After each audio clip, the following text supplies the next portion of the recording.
안녕하세요. 전북대학교 학우 여러분. 여러분에게 오늘은 어떤 하루였나요? 매주 수요일 저녁 방송 별에는 라디오에서는 별자리에 얽힌 이야기들을 풀어보는 시간을 가질까 하는데요. 신화 속 별자리 이야기는 현실과 동떨어져 있지만 어딘가 우리 삶의 모습과 닮아 있어 위로와 공감을 불러일으킵니다. 방송을 듣는 동안 고민이나 걱정은 잠시 내려두고 밤하늘에 수놓인 별자리 속으로 빠져보는 건 어떨까요?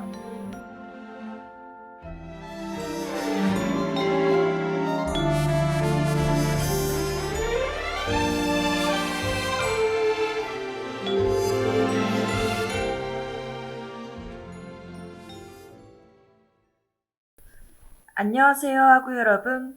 오늘 여러분과 함께 별자리 이야기를 나눌 아나운서 배유나입니다. 무더웠던 여름이 지나고 벌써 개강이 다가왔습니다. 즐거운 방학 보내셨나요? 저는 방학에 해수욕장에 가서 밤 산책을 하다가 북두칠성을 봤는데요. 별을 좋아하는 저에게는 너무 행복한 시간이었습니다. 사람이 죽으면 별이 된다는 이야기가 있죠?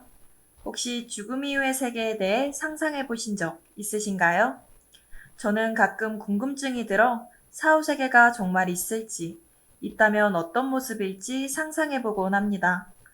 영화나 드라마 속에서는 죄를 심판하고 벌을 받거나 완전한 무의 세계로 표현되기도 하는데요.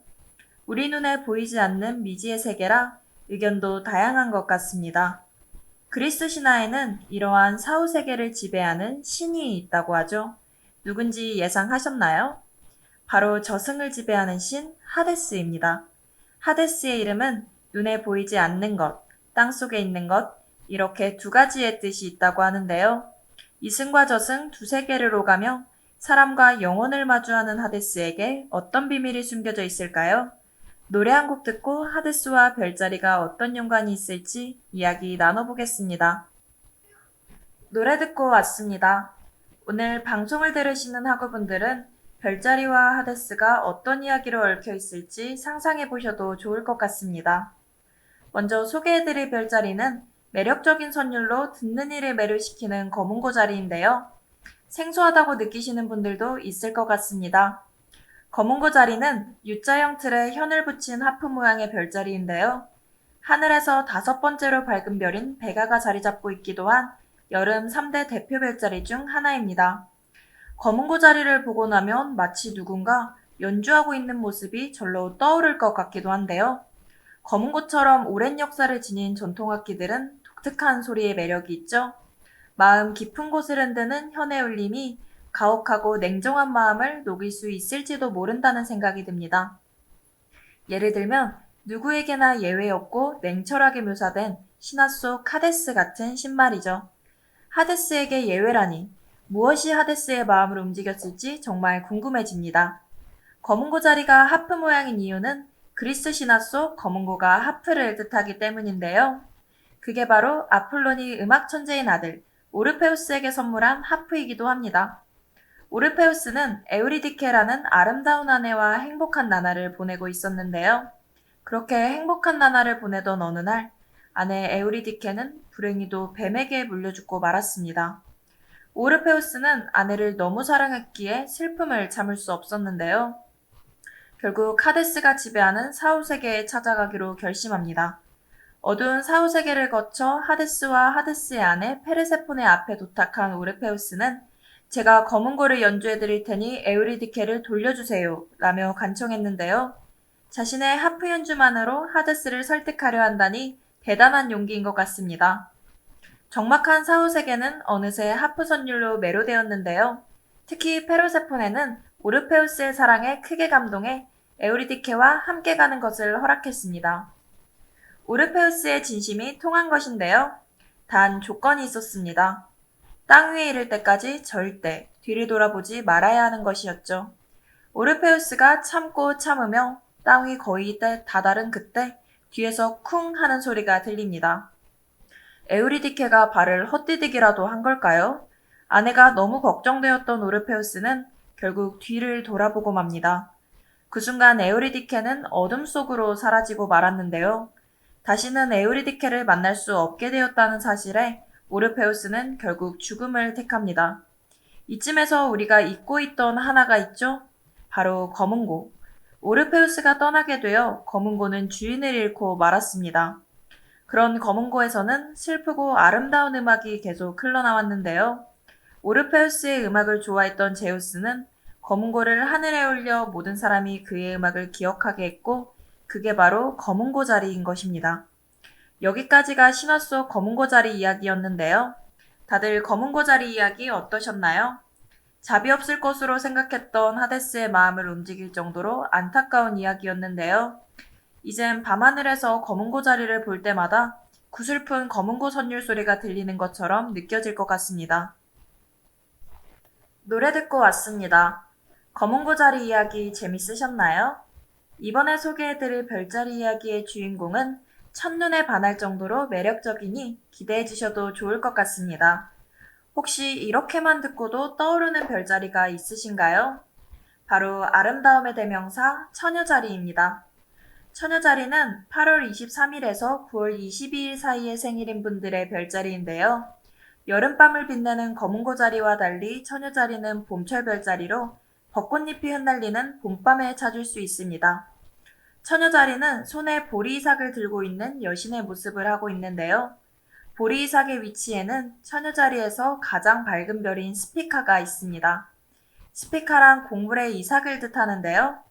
옛날 사람들은 이 별을 보고 씨 뿌리는 시기가 온 것을 알아차렸다고 합니다.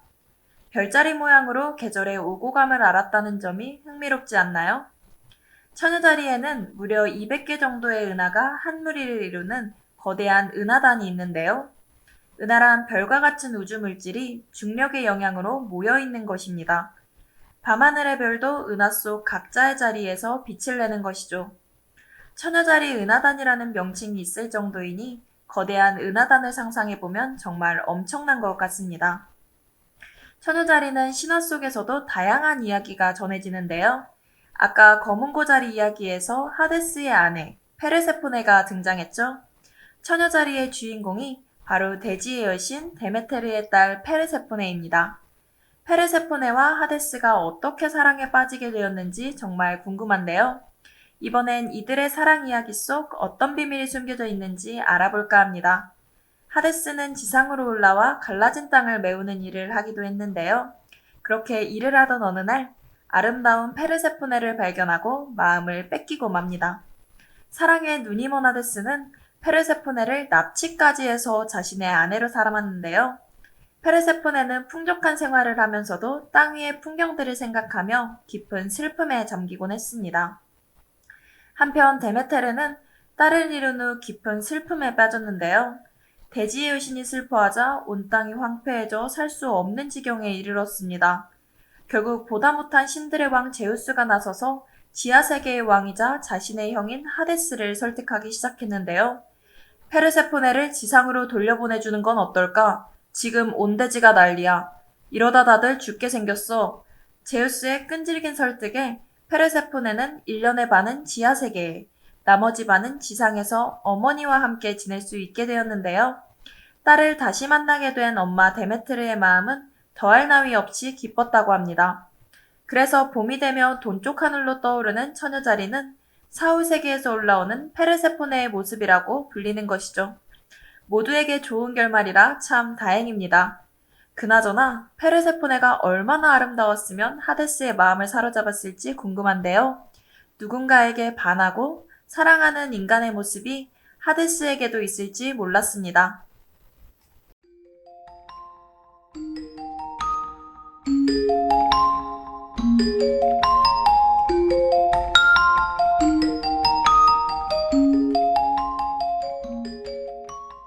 지금은 6시 33분.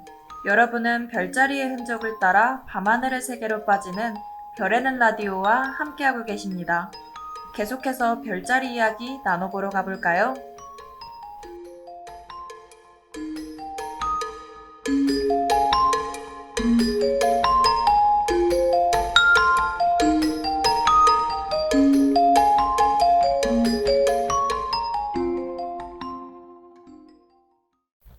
별자리 속 이야기 흥미로우셨나요? 하데스에 대해서 다시 보게 되는 시간이었던 것 같습니다. 이야기를 듣고 나니 하데스는 엄격하고 가혹한 신이 아니라 온화한 원칙주의자로 표현해야 할 것 같네요. 신들의 특징이 다른 것처럼 사람마다 각자의 성향이 있죠? MBTI별 성격 분석이 유행하면서 성격 유형 검사를 한 번씩은 해보셨을 것 같은데요. 별자리에 따라서도 성격 유형이 다르다고 합니다. 한 가지 예시를 들어보자면 1월에 해당하는 물병자리는 독립적이고 창의적인 성격을 가지고 있다고 합니다. 이렇게 다양한 별자리에 따라 여러분의 성격을 분석하는 것인데요. 별자리를 통해 자신의 성격을 알아보고 옆에 함께 듣는 친구와 궁합을 알아보는 것도 재밌을 것 같습니다. 오늘 소개해드린 처녀자리는 어떤 성격일까요? 처녀자리는 꼼꼼하고 분석적인 성격으로 완벽주의와 실용성을 중시한다고 합니다. 세심하고 책임감이 강하다 보니 주위에서 신뢰를 받는 것이 장점인데요. 처녀자리인 분들 공감하시나요?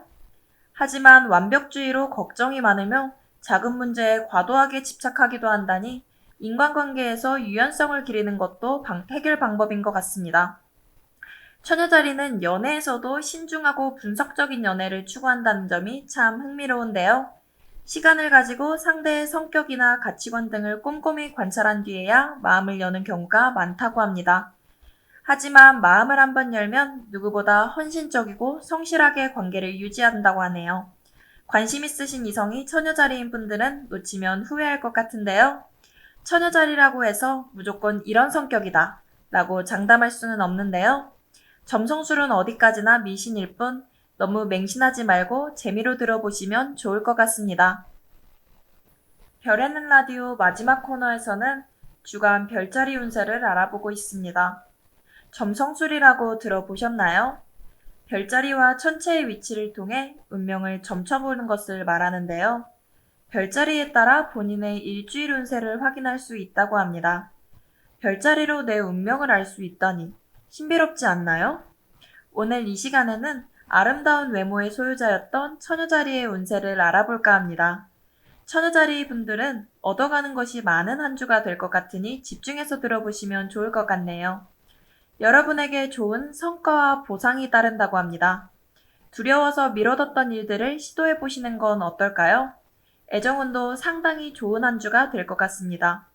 평소보다 좀 더 활발하게 지낸다면 좋은 인연이 기다리고 있을지도 모르니 기대해보셔도 좋을 것 같네요. 추가로 좀 더 나은 한 주를 위해 한 가지 조언을 드릴까 하는데요. 인간관계에서 평소보다 조심하시는 것을 추천합니다. 남에게 호의를 베풀었다가 손해를 보실 수도 있기 때문인데요. 다가올 행운을 놓치지 않도록 주의를 잘 살피는 한 주가 되시길 바랍니다. 특히 9월 4일과 5일에 좋은 하루가 펼쳐진다고 하는데요. 그때 행운의 색인 흰색 아이템을 지닌다면 행운이 배가 될지도 모르겠습니다. 주간 별자리 운세는 여기까지 알아볼까 하는데요.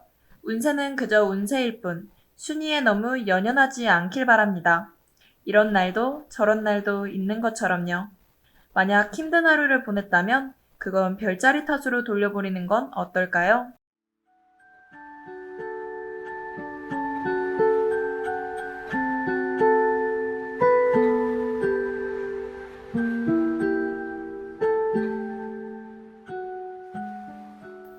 오늘 저녁 방송 별에는 라디오 어느덧 끝날 때가 되었는데요. 고민과 걱정은 잠시 넣어두고 별자리 세계 속으로 빠져드는 별에는 라디오 어떠셨나요? 냉정하고 차가울 거라고 생각했던 하데스의 마음을 움직인 검은고 자리부터 매력적인 외모로 하데스를 사랑에 빠지게 한 처녀자리 이야기까지 나눠보았습니다. 신화 속 이야기를 들어보니 하데스의 매력을 느낄 수 있었던 것 같은데요. 상대의 감정과 마음에 귀 기울이는 하데스의 모습 속에서 우린 타인을 어떻게 대하고 있는지 돌아보게 되는 것 같습니다. 바쁜 일상 속 이 방송이 여러분에게 쉼과 위로를 전달할 수 있었으면 좋겠네요. 별에는 라디오는 다음 주 이 시간에도 흥미롭고 신비로운 별자리 이야기로 돌아오겠습니다. 지금까지 제작과 연출의 최휘서, 기술의 이상현, 모니터의 지연우, 진행의 저는 배윤아였습니다. 감사합니다.